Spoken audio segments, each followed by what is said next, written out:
So 3,000 acres was set up in response to a Vic Health Seed Challenge, which asked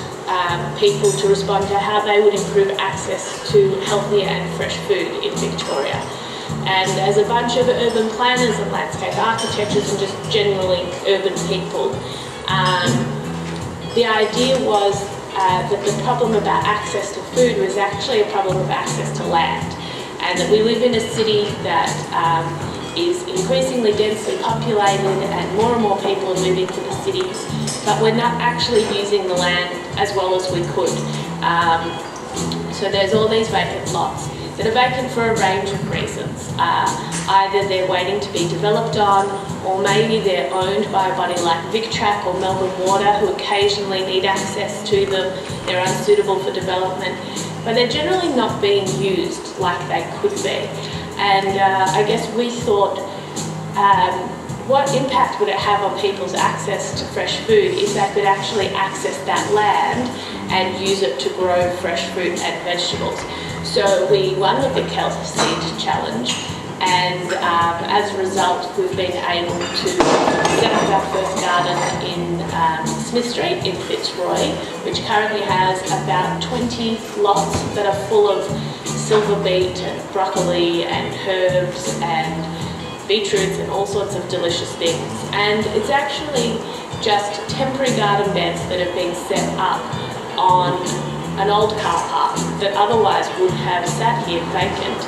for at least 12 months, while the property developers, Neo Metro, who are going to develop on the site, waited for all of their permits and sales to go through. Instead, what we've created here is really a fresh food hub in Fitzroy, where people can not only grow their own food and enjoy the process of growing the food and eating it, but also start to build a little bit of a community around the site.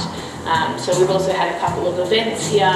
an event for the Sustainable Living Festival where we had tutorials about wicking beds and how to do your own composting, and we've had a secret cinema event on the site. So it's really become a little bit of a hub for all things urban agriculture.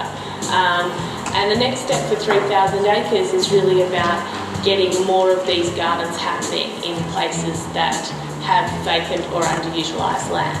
And the way that we're doing that is through our website, which lets you get online and map vacant land in your area that you found. And then you can meet other people online who are in your area who are also interested in that land and organise together.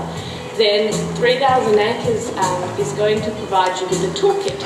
which is essentially a basket of resources and templates that will help you turn that land from something that is vacant and inaccessible to something that you can actually grow vegetables on. And that will depend, the process will depend on whether it's land owned by a private developer or by someone like VicTrack, and 3,000 acres is going to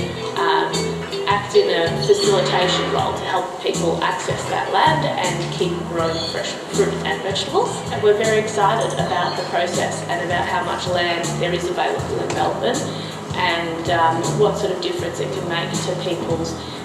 consumption habits when they start growing for themselves.